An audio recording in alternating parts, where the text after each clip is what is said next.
So, I just watched Tron Legacy for the first time. Kind of. Back in 2010, 2011, whenever it was, my dad rented it. I was around 11 at this point, I believe. And for some reason, I just didn't connect to it and didn't care. And I ended up falling asleep like within the first 20 minutes. And my entire life, even as a child, I was never one to fall asleep. So to this day, I don't know what happened, what it was about that day, but I just did not care. I haven't had that much interest to see it. I've heard many people say it has cool action, a cool soundtrack from Daft Punk, and that's about it. So I was always like, oh, maybe it's just like one of those cool nostalgic things. The past few years, a close friend of mine, he would repeatedly just mention the film, saying it's so sick. And finally, we set the time and we had a movie night. I'm extremely surprised by the film, by its quality. So my overall thoughts of the film is I think it's pretty solid. Good story, good acting, good. But to me, what blew me away was the visuals. I feel like this movie looks so good, too good for being 2010. And it's just crazy to be in 2025 and just see all the crap coming out. If Tron Legacy came out right now, it would still be an incredibly looking film. And the fact that this came out 15 years ago is insane. I was pleasantly surprised to see how much world building was actually done.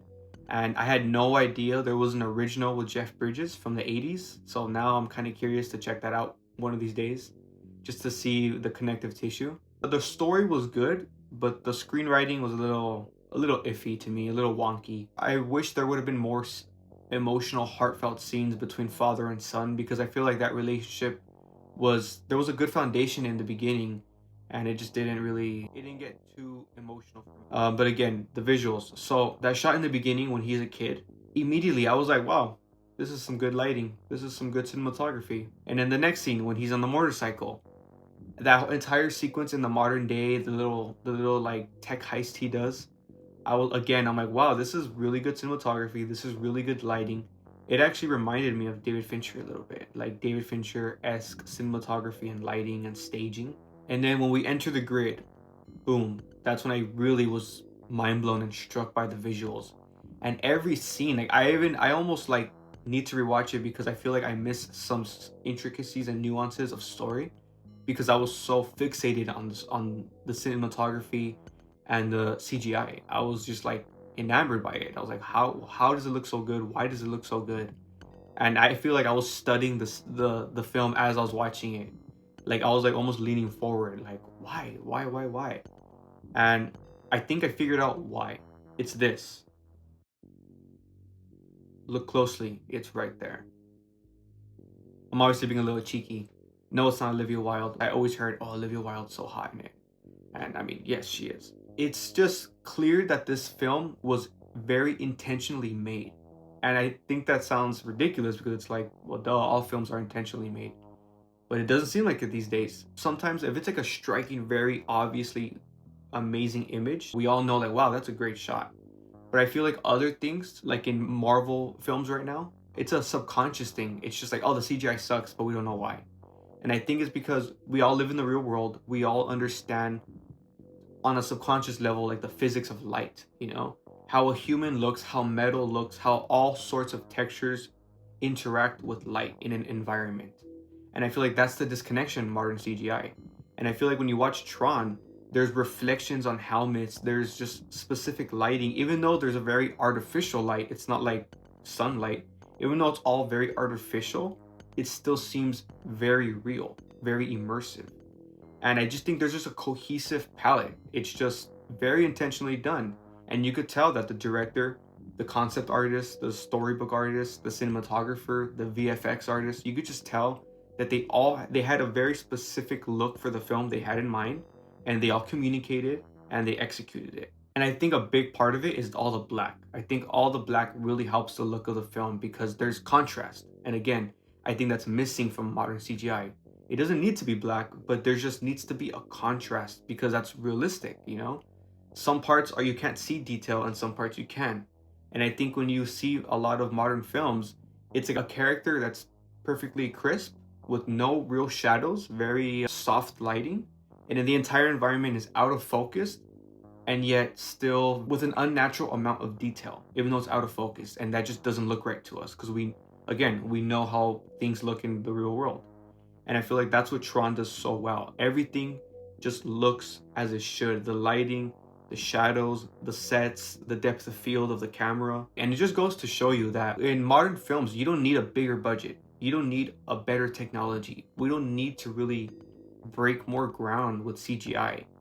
Of course, there could be AI enhancements and like it could be done faster perhaps, but that intentionality is the key, I think, because they're just using blue screens. They didn't have the volume like they do now in like The Mandalorian. All those Disney Plus shows used the volume, and I believe a lot of Marvel films have been using the volume. But then you look at the first season of Mandalorian, or you look at the Batman, those use the volume, and yet they look so real and so good. So it really just comes down to the artist, the director. Can they really do this? Do they really have a vision? Do they have a plan? One of the best looking Disney films from the past decade is Rogue One. And Rogue One, just for some reason, it's hard to tell. It's just like, why does it look so real? Why does it look so good, so crisp, so immersive? And in the Team Deakins podcast with Roger Deakins, separate times he had Greg Fraser on, the cinematographer, and he had legendary VFX supervisor John Knoll. And John Knoll works for ILM, and all these Marvel films are ILM. But why do some ILM films look incredible and groundbreaking and some look ridiculous? And again, these podcasts are separate, but they worked on the same film. And when they both discussed the process, it's so obvious why Rogue One looks so good. And it's because when they talk about that pre-production process, everyone was in collaboration. Everyone was in communication. The cinematographer, the director, the storyboard, like there was concept art established, and they all were communicating together. How are we going to execute this shot? And then they storyboard it, and then the VFX artist knows a bit about cinematography, and they're just all in communication. How do I need to light this, you know? And once they figure that out, then they do the shot, and then it's lit exactly how they need it to be lit. Whereas in all these other films, it seems like they just do a soft, bland, uninspired lighting because they don't know what's going to happen later because there's no communication. It's very much a product. There's like it's very much like a supply chain almost of like a company, of like a warehouse. And there's just no texture, there's just no personality in that type of thing. And again, everyone has been commenting on that in the last decade. Like, oh, the CGI sucks, Marvel CGI sucks. And it's just like, it's not the artist's fault. All these individuals that work on the film, they're all talented, but it's just how the director, are they going to collaborate? Are they going to really have a cohesive vision and execute it? And I think that's what needs to happen in modern cinema for great visuals, because again, 2010, Tron looks incredible. It's honestly one of the best looking films of the century, of the 21st century, for sure. So yeah, again, I'm very late to this film, but I was just so mind blown by how good it looks. And yeah, it was a great time. Again, I don't think it's like the best film ever. I was actually slightly underwhelmed by Daft Punk's soundtrack, but I could see in 2010 it probably was very unique for the time, and it is very fitting tonally, so it's really good. So yeah, I can't wait for that new one that's going to come out with Jared Leto and Trent Reznor and Atticus Ross. They're going to be doing that score, and I love them, so that's going to be awesome. So yeah, I'm definitely now I'm a Tron fan, so I'm definitely excited for that film to come out. But yeah, that's my little rambling. I just, like I said, this film just sparked so many thoughts and feelings about CGI, cinematography, and yeah, if anyone's like me and hasn't seen it, definitely check it out. It's worth it, at least visually. It's a visual masterpiece for sure. Thanks for watching.